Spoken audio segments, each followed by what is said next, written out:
Okay, just before the German turn starts, we do have to settle the tech situation at the beginning of turn 3. So basically under BBR, each nation that has been doing tech research gets to roll a 6-sided die. If they get a 6, they get the tech automatically. If they get anything else, they have to pay that amount and then try and activate their tech at the beginning of round 4. So we'll see if any of these folks get their tech. So Germany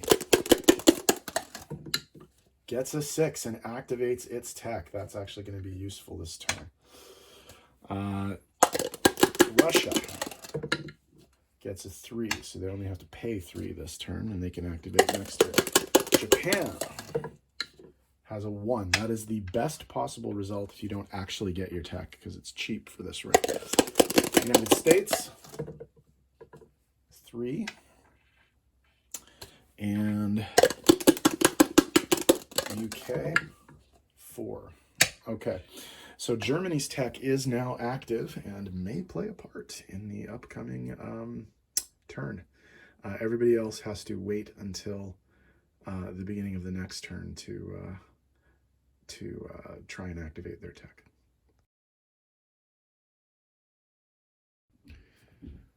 Okay, this is officially the start of Germany turn 3. They have 53 IPCs to spend. They have to spend 6 to activate their tech, and it is now active. I think you can see what they have. They have heavy tanks is their tech. So you're going to spend 10 on a new fighter, 12 on 2 new tanks, 4 on an artillery, and 21 on 7 infantry. And they will be hitting hard this turn. So let's have a look at what they're going to be doing. Okay, on the Russian front, they are declaring war on Russia. They're going to come into Bessarabia with 2 infantry and an artillery from Romania. They're going to come into eastern Poland with the rest of the Romanian forces, all of the Yugoslavian forces, all of the Slovakia-Hungary forces, and almost all of the Polish forces, along with 3 tanks from Germany. The only Polish forces that aren't going to be attacking western or eastern Poland are the 2 infantry and 1 artillery that are going into the Baltic states. Also, in the north, the 2 infantry in Finland, one of them is going to take Karelia and the other one's going to take Vyborg. All right, the big battle, however, is London. And here's how that's going to work. Okay, the fighter and the attack bomber from Normandy Bordeaux will be attacking. The fighter and the attack bomber from the aircraft carrier will be attacking. The fighters and attack bombers from Western Germany will be attacking. 4 infantry will be loaded onto the 2 strategic bombers, which will be acting as transport planes, and they will go in as an airborne assault. And then we're going to load up on these 5 transports, 5 infantry from Norway, 3 tanks and 2 artillery from Western Germany. And then we're going to go around the long way and go to Sea Zone 109 and hit the UK from there, so that we can get the offshore shots from the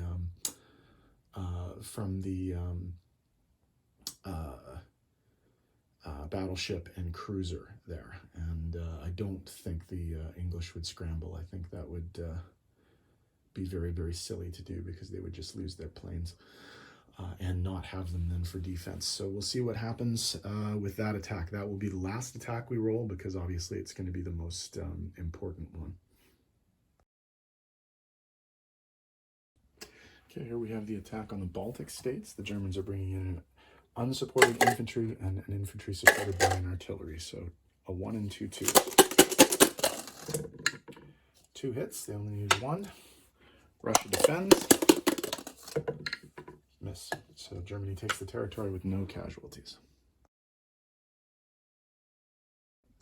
For the attack on Bessarabia, we have exactly the same profile. 1 unsupported infantry, 1 infantry supported by an artillery. All misses. Russia defends and misses. So Germany gets another chance. Hits. Battle will be over, but Russia gets a chance to defend and misses. So same result. Germany takes the territory, no casualties. Okay, a bit of overkill here for Eastern Poland.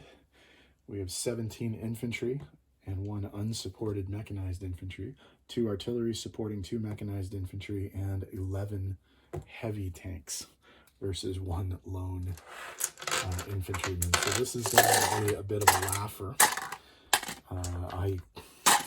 The odds of no hits here are virtually 0. Again. 1, 2, 3, 4, 5, 6, 7, 8, 9, 10, 11 hits, and obviously more than enough. These tanks are going to scythe their way through Russia with the intensity of a hot knife through butter. So let's see if the Russians can counterattack. Nope, no casualties whatsoever. So the Germans lost nobody on the Eastern Front in this round.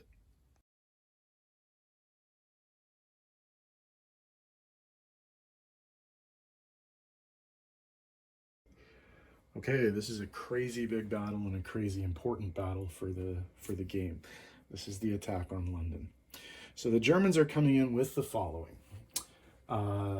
2 transport planes carrying 2 infantry each, so they'll be paradropped. And then 5 transports, okay? The TS Pretoria carrying an infantry and a tank, heavy tank. The merchant vessel Wilhelm Gustloff carrying an infantry and a tank. The Schiff 10 Thor carrying an infantry and a tank. The SS Cap Arcona carrying an infantry and an artillery. And the Schiff 41 Cormoran carrying an infantry and an artillery. This attack will also be supported by offshore shots from the battleship Bismarck and the cruiser Deutschland. There is a fighter and attack bomber from the carrier Graf Zeppelin, and then there are 3 fighters and 3 attack bombers just coming from various land locations. Okay, the first thing that we have to do in this battle is all 10 of the German planes are at risk from the anti-aircraft fire. So let's see if the Brits can shoot any planes down. They got 1. So we will lose the carrier fighter. Okay, none of the attack bombers additional things are going to be affected by this because they have tank support as well. Okay, so here we go.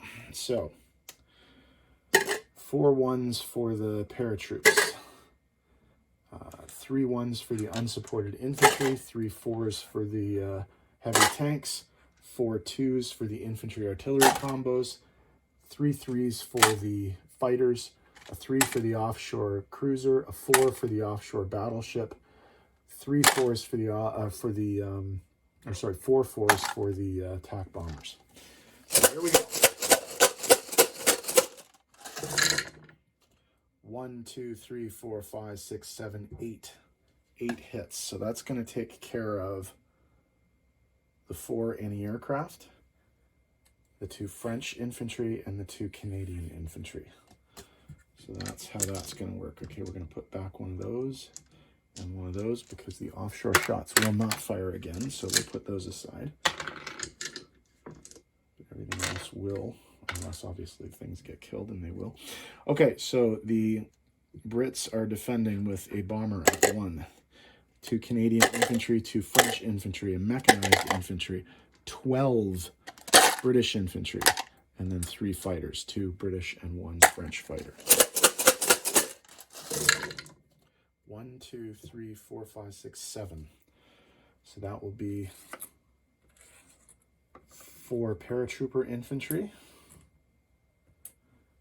and then the 3 infantry that came in on the boats. So that's basically all of the 1s. 4, 5, 6, 7. All of the 1s will be taken out. Okay, so in terms of what's left, we'll take away 4 of these dice. And that will remain. And then we'll roll these.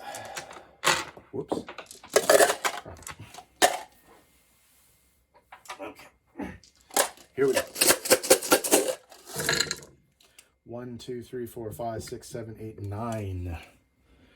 So that will be 1, 2, 3, 4, 5, 6, 7, 8, 9. Okay. Put all these guys aside. And let's re-roll this stuff.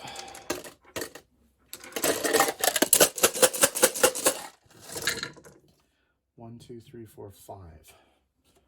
So we will lose 2 infantry, 2 artillery, and 1 tank. So that's 2 infantry, 2 artillery, and 1 tank. Okay, so these guys have to lose 9 of these. That's 3, 6, 9, and we are obviously fighting to the death here. So we'll see how this goes. Okay.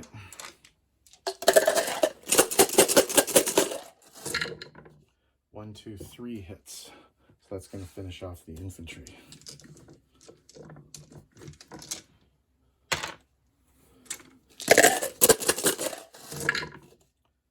Oops, gotta reroll that one.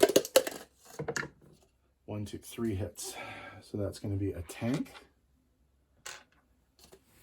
and a fighter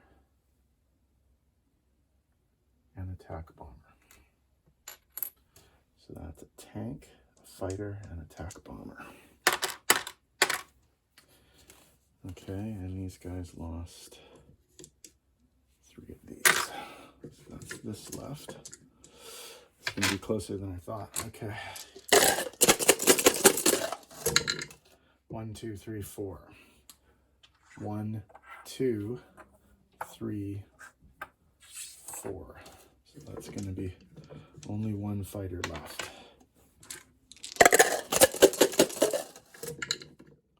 2 hits. So that'll be fighter, attack bomber. So fighter, attack bomber. All they've got left is fighter. So this will be successful, I'm thinking. Yup, there it is. Hit. So they'll lose attack bomber. Okay, so that's the battle. They take the territory with 1 tank left. Remarkable.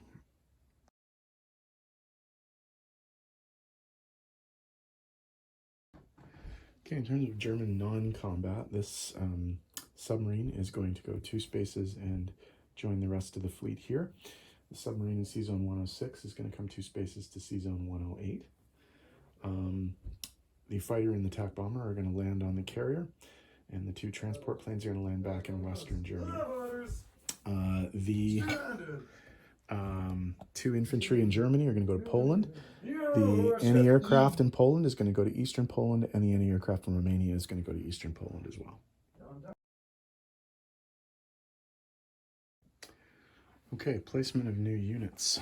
We are going to put, we are going to put 3 new infantry in Normandy, Bordeaux.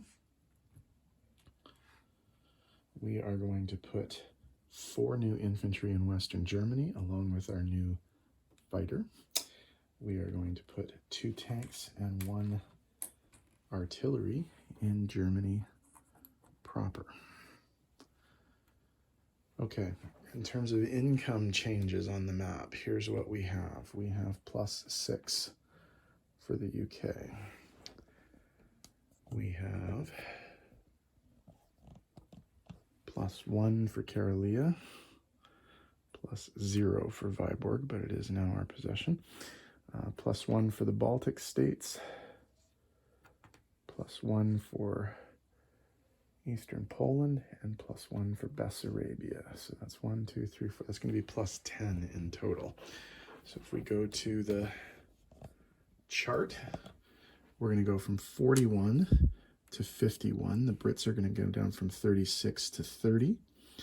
and the Russians are going to go down 4 from 37 to 33. Okay, income. The Germans collect 51 IPCs base. They're going to take 35 of the 39 IPCs from the UK's treasury. They don't take all of it because at the beginning of this round, the British owed 4 IPCs for their tech, which just got activated. Although I don't know how much good it's going to do them at this point. Or it hasn't been activated yet, but they still owe 4 for their tech. So that money is considered already paid. So they're going to get 35 IPCs from England. And then they have 4 bonuses. They get 5 for controlling London. They get 5 for controlling Denmark and Norway while Sweden is neutral. They get 5 for... Oh, sorry, they don't. They do not get the 5 bonus for not being at war with the USSR, because they certainly are at this point. But then they get a $2 bonus for the armistice with France. So they're going to 51, 71, 81, 86, 96, 98 IPCs to spend at the beginning of turn 4. So a spectacularly good turn for the Germans. So we'll see what they can do next. Russia's up next, and they've got a German problem all of a sudden. So we'll see what happens there.